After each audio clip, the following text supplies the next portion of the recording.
Fala pessoal, beleza? Estou aqui no meu grande estúdio de gravação, mais conhecido como o quarto do meu filho Caetano. A gente está meio que adaptando, então meus livros estão aqui na frente, tá a bagunça.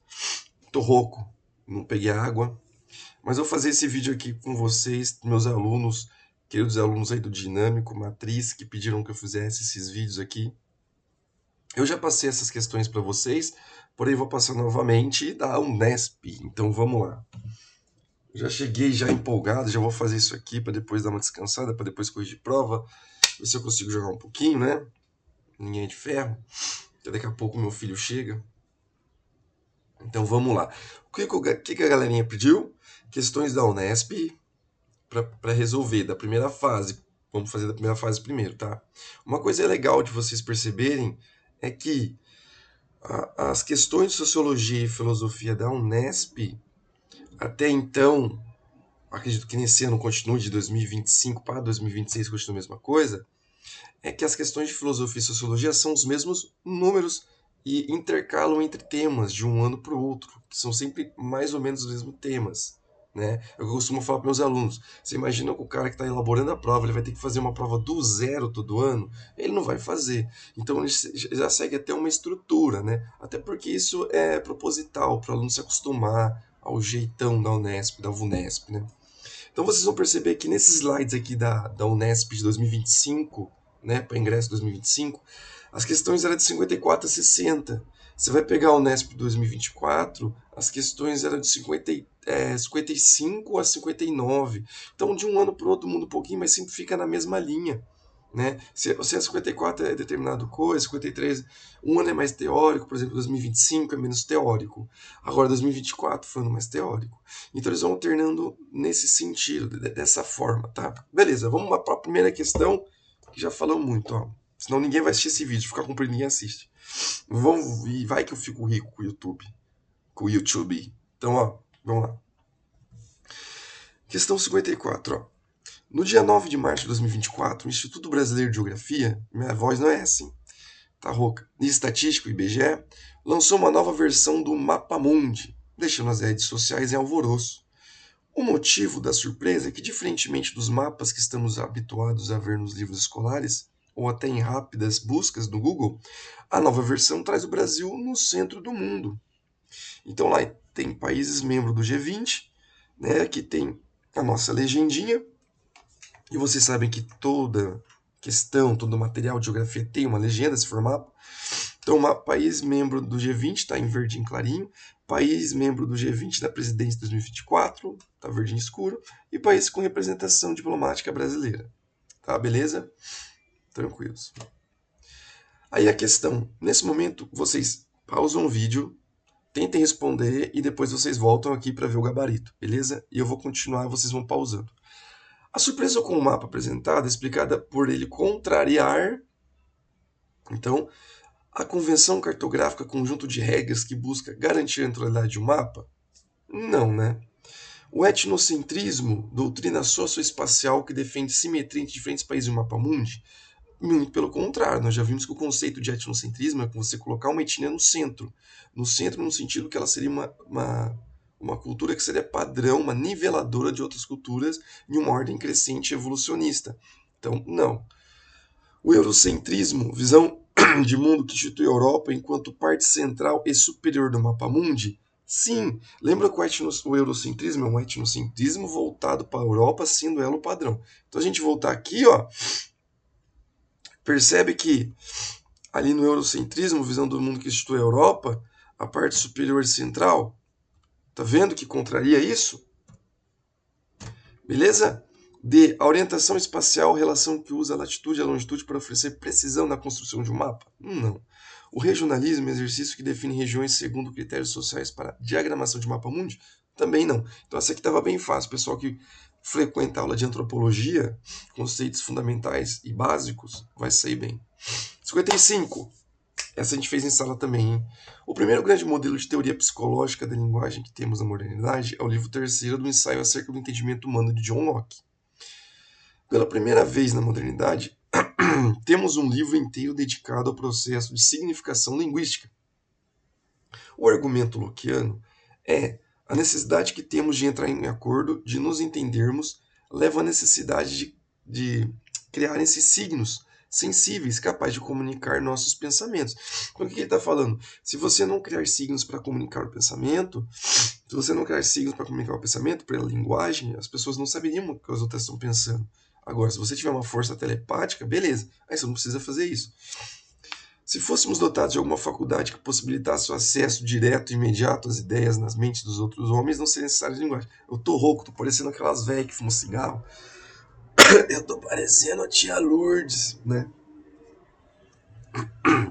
O argumento lockeano mencionado tem implicações no âmbito crítico. Então, pausa agora, tenta resolver e volta aqui. Crítico, visto que examina os limites do senso comum, tá falando uma coisa sobre o senso comum? Não. Epistêmico. Lembra que epistêmico, epistemologia, está relacionado ao estudo do conhecimento. Episteme e conhecimento. Beleza? E lembra que eu falei, muita gente não sabe, vai fazer o vestibular da Unesp, não sabe disso. Uma vez que defende impossibilidade de evidência científica, o que está falando de evidência científica? Religioso, dado que estabelece um caminho para acessar o divino? Tem nada a ver, né? Metafísico, pois considera um novo elemento para a compreensão do ser? Está falando sobre a metafísica dos clássicos? Não, né? Político, já que torna possível o pacto social civilizatório. A gente tem que lembrar que o John Locke é o cara que é empirista, iluminista, mas também é contratualista. E como é que você faz o pacto? Através de uma política. Você vai, né? A gente viu na aula, inclusive de hoje, que você vai eleger um cara para manter a ordem da sociedade, que no estágio de natureza, dependendo do cara, não seria um estágio de natureza bom. Então, se você não tiver linguagem para ter esse traquejo político, não funciona. Então, só pode ser aí, certo? 56. Projeção de mortes por excesso de calor, segundo medidas de adaptação climática. Então, a gente tem um gráfico aqui, ó, 2020, 2025, 2050, 65 e 100, né? Uma projeção. E aqui a gente tem a mortes por excesso de calor. Então percebe que a morte por excesso de calor ela só vai aumentando, né? Mudança projetada em mortes sem contabilizar crescimento de renda, investimento e adaptação climática. Então, se você não fizer nada, a projeção é que 2100 chegue a 200, né? A cada 100 mil, beleza? Mudança projetada, então você vai diminuir. Olha lá, ó, redução de 62% da mortalidade no final do século. Olha que beleza. Tá? Então esse gráfico está mostrando para a gente que se a gente não fizer nada, nenhuma política pública, as pessoas vão morrer por excesso de calor, ainda mais com efeito estufa e tal, né? Chamamos de racismo ambiental, isso aqui é um tema contemporâneo, tá? Chamamos de racismo, já foi debatido, mas tá. Chamamos de racismo ambiental as injustiças sociais e ambientais que recaem de forma implacável sobre grupos étnicos vulnerabilizados e sobre outras comunidades, discriminados por sua raça, origem ou cor. O racismo ambiental não se configura apenas por meio de ações que tenham uma intenção racista, mas igualmente por meio de ações que têm um impacto racial, não obstante a intenção que lhes tenha dado origem. E agora você pausa. O gráfico e o conceito apresentado no excerto, né, o pedaço do trecho de um texto, dialogam sobre o impacto ambiental resultante. Então, o que vai resultar um impacto ambiental? Da ausência de organizações ambientais internacionais? Não. Da escassez de políticas de acesso a oportunidades de bem-estar social? Sem dúvida. Políticas públicas sociais, elas ajudam a amenizar principalmente impacto ambiental, racismo. Então, essas políticas públicas feitas pelo poder governamental, pelo Estado, né, pela nação, ela vai ajudar a fazer isso, que é o que ele está falando aqui. Né? Vai de encontro a isso, beleza? Do negacionismo científico? Não. Da supressão do investimento em campanhas de conscientização? Não, também. Não é o caso. É legal investimento em campanhas. Mas não é o caso. Do baixo lucro de empresas de economia verde? Também não. Tá? Então, é a B de escassez de políticas de acesso à oportunidade de bem-estar social. Vamos para 57. Esse ano ela estava muito menos teórica que a do 2024. Então eu suponho, sobre essa análise, eu não vi se mantém essa constância, mas eu suponho que esse ano será bem teórico também, já que o ano passado foi mais light, né? Geralmente sociologia e filosofia dá em 6, 7 questões. É bastante, né? Você imagina. Você sai de 30 para quase 40 se acertar, se você acertou 30. Arquitetura hostil. Refere-se à estratégia de design urbano que utilizam elementos para restringir certos comportamentos nos espaços públicos, dificultando o acesso e a presença de pessoas, especialmente pessoas em situação de rua.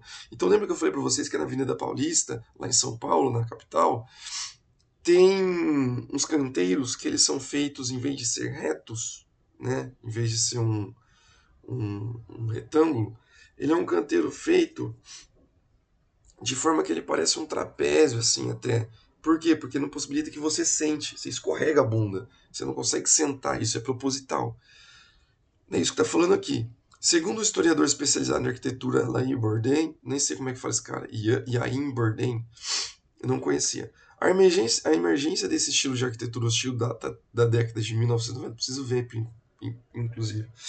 Nas gestões de um desenho urbano que sugere, segundo suas palavras, que só somos cidadãos se estamos trabalhando ou consumindo bens diretamente. Então o que ele está falando? Se você é um cara útil para a sociedade capitalista, você está trabalhando, você está consumindo, você é um cidadão. Agora, se você está lá no seu ócio criativo, se você está descansando, se você está contemplando, se você é uma pessoa em situação de rua, você não é útil para a sociedade. Inclusive, você espanta turistas, você espanta, né, entre aspas, espanta pessoas. Ele podia ter trazido um texto do Júlio Lancelotti para contrapor isso aqui, né? Podia ser texto 1 e texto 2, ia ficar bem interessante.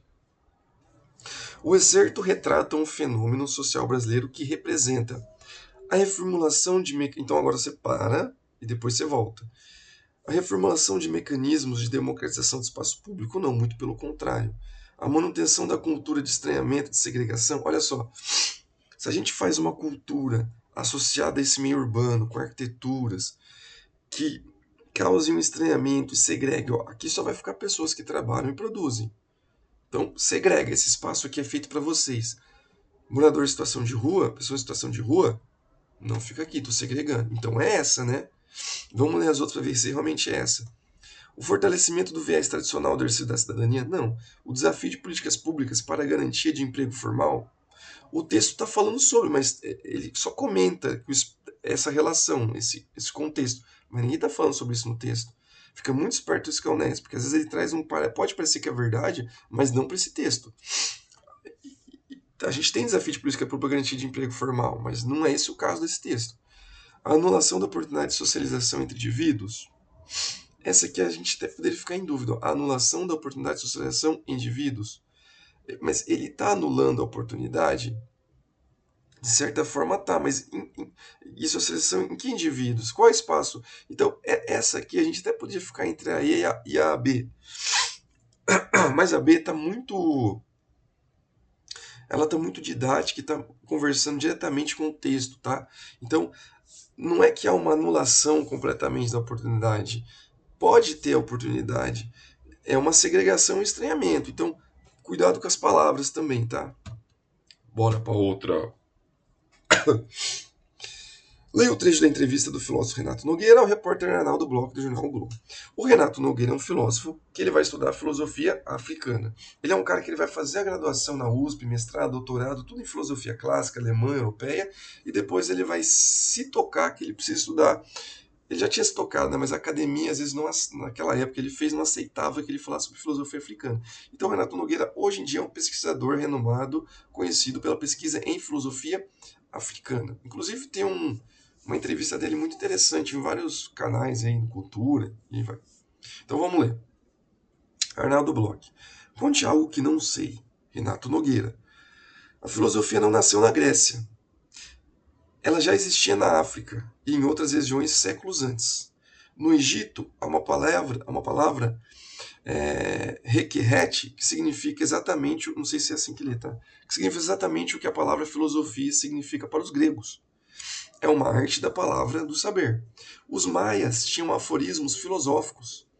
Há diferentes estilos de fazer filosofia, mas há uma disputa política para que só uma voz filosófica fique conhecida. E essa voz é do Ocidente, né? Pegando esse gancho aqui dele, a gente tem vários movimentos que contrariam isso. A gente tem os movimentos decoloniais, os movimentos contracoloniais, né, do Bispo Negro, que a gente vai ver.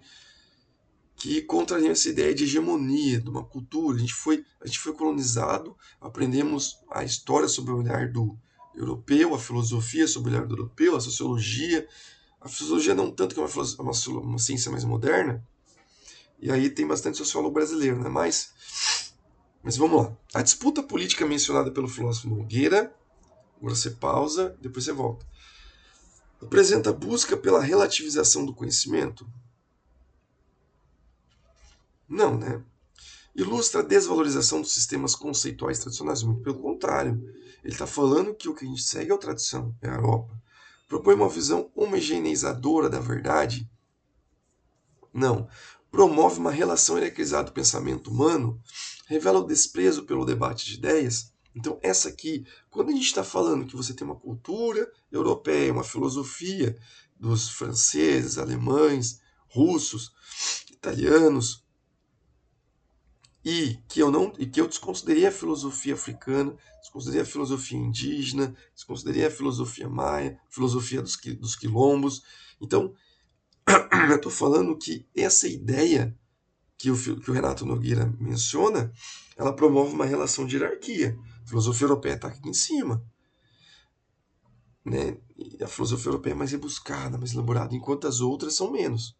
Não estou falando que isso é o certo, estou falando que essa é a crítica do Renato Nogueira, que a filosofia egípcia, a filosofia, né, da Ásia, seja da África, ela tem tanto valor quanto a europeia, mas como a Europa colonizou muitos países, a gente pegou a ideia europeia, beleza? E nessa colonização os caras terminaram a galera, né? Fizeram produtos, né? Igual o Darcy Ribeiro fala, arrancaram cana-de-açúcar aqui para adoçar a boca de europeu. 59. A obra Organon, né? Desculpa. Constitui o primeiro estudo amplo da disciplina lógica. Embora falte essa palavra para designá-la. No início de Analíticos, Aristóteles define a disciplina que se prepara para investigar como ciência da demonstração e do saber demonstrativo. Distingue dois tipos de discurso, dialético e demonstrativo. O primeiro parte do problemático e do provável e termina necessariamente no provável. O segundo parte do verdadeiro e termina no verdadeiro. Olha só, a Unesp muitas vezes traz alguns... O que a gente costuma ver na filosofia e ensino médio? Ética de Aristóteles, de repente forma a substância dele, a influência dele para Tomás de Aquino. Tem algumas coisas do Aristóteles, científicas, que às vezes a gente não vê. Isso aqui, pelo que a gente está vendo, a Unesp dá uma dessas. Às vezes elas pegam umas coisas muito específicas de determinado filósofo, para dificultar mesmo, para ter aquele pontinho ali. A gente vê que aqui já ele está fazendo uma dedução. A lógica ela implica em coisas dedutivas.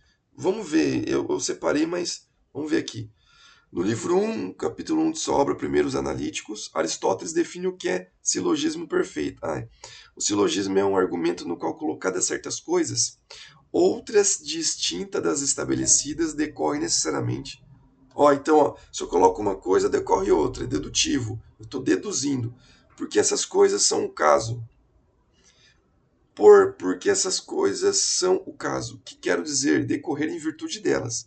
Por decorrer em virtude delas, quero dizer não carecer de nenhum termo externo para que o necessário venha a ser o acaso. Então não precisa ser indutivo. Nos textos 1 e 2 está apresentada uma das principais contribuições de Aristóteles para a história da filosofia. Tal contribuição refere-se ao método de classificação sistemática. O Aristóteles teve um método de classificação, mas não está falando isso. A refutação do dualismo platônico, o Aristóteles refutou o mundo das ideias e o mundo sensível, mas não está falando sobre isso. Ao princípio do justo meio, está falando sobre a mediana da ética dele? Não. A concepção teleológica de Cosmos, está falando sobre a galera lá de Cosmos, do medievo? Então, a estruturação de um conhecimento dedutivo, porque essas coisas são um caso, quero dizer, decorrer em virtude delas. Por decorrer em virtude delas, quero dizer, não carecer de nenhum termo externo para que seja necessário. Eu preciso disso para que aconteça isso. Está sendo dedutivo. Eu estou deduzindo se uma coisa leva a outra. Ele ainda fala uma coisa aqui, disciplina da lógica. Lógica é dedutiva, beleza? A mais simples, né? Tá, e a última.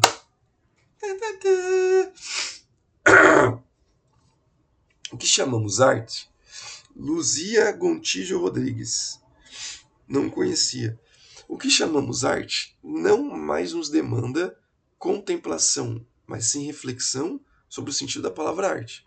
Ou seja, o valor arte deserta o objeto para se ancorar no discurso de um indivíduo que se declara artista e que declara algo, uma ação, uma instrução, um ritual. Não importa como arte. Nesse momento, importam menos as qualidades intrínsecas, linhas, planos, umidade, textura. Então, quem está falando? Importa menos a técnica. Eu quero saber o que é arte desse objeto do que reconstituir um questionamento que nos convida à reflexão. O artista não pode mais ser reconhecido por suas habilidades técnicas, mas sim porque se instala no centro de uma rede de discursos, ele mesmo assumindo o discurso sobre sua obra. A arte para além da estética. Porque a filosofia tem essa questão, o que é arte, o que é estética, tem essa pergunta. Considerando o objeto referido no excerto, a mudança na concepção de arte mencionada pela autora corresponde ao status artístico definido por museus e galerias? Está falando sobre isso? A submissão de arte a fins político-teológicos? Está falando sobre isso? Também não. A importância do processo manual no modo de fazer artesanal? Olha só, até ele comenta sobre a obra a fazer, mas não está falando que é a importância, né? A qualidade dos materiais utilizados na confecção da obra, ao conceito elaborado pelo artista sobre sua produção. Então vamos lá, ao estado de arte, não. A submissão de arte, não. A importância do processo manual no modo de fazer artesanal. Até pode ser, mas eu acho que não. A qualidade dos materiais utilizados, eu acho que é aí. Ao conceito elaborado pelo artista sobre sua produção. Eu acho que é aí, porque ele está falando sobre isso no texto, né? Essa aqui eu tô em dúvida, hein? Eu vou ter que olhar. Vamos lá ver? Qual que é essa? 60, é aí mesmo. Por que essa aqui é aí? Porque ele está falando sobre a reflexão da arte para o artista, ó, sobre sua produção, a obra e o fazer. A importância do processo manual no modo de fazer artesanal é legal, mas ele não está falando que é importante. Né? Ele comenta no finalzinho. Ah, não dava nem para ver se for ver, viu? Mas sim porque se instala no centro de uma rede de discurso, ele mesmo assumindo o discurso sobre sua obra a fazer. Ele mesmo. Não tem nada a ver. É aí mesmo, fechou? Pessoal, na aula eu vou levar de 2024 e na aula também vamos fazer a segunda fase, que é dissertativa, que aí sim vocês vão ter dúvida. Porque às vezes vocês acham na internet a resposta, mas vocês acabam não entendendo algumas palavras de filosofia que tem ali, é difícil, beleza? Então por enquanto eu vou mandar isso para vocês. Em sala a gente resolve a discursiva de 2000 e... Acho que eu já até passei para vocês. Eu vou levar 2024, 2024 discursiva, 2025 discursiva. Fechou? Um abraço, bom descanso. E eu vou comer maçã, fazer garejo para minha voz voltar ao normal. Tamo junto. Falou!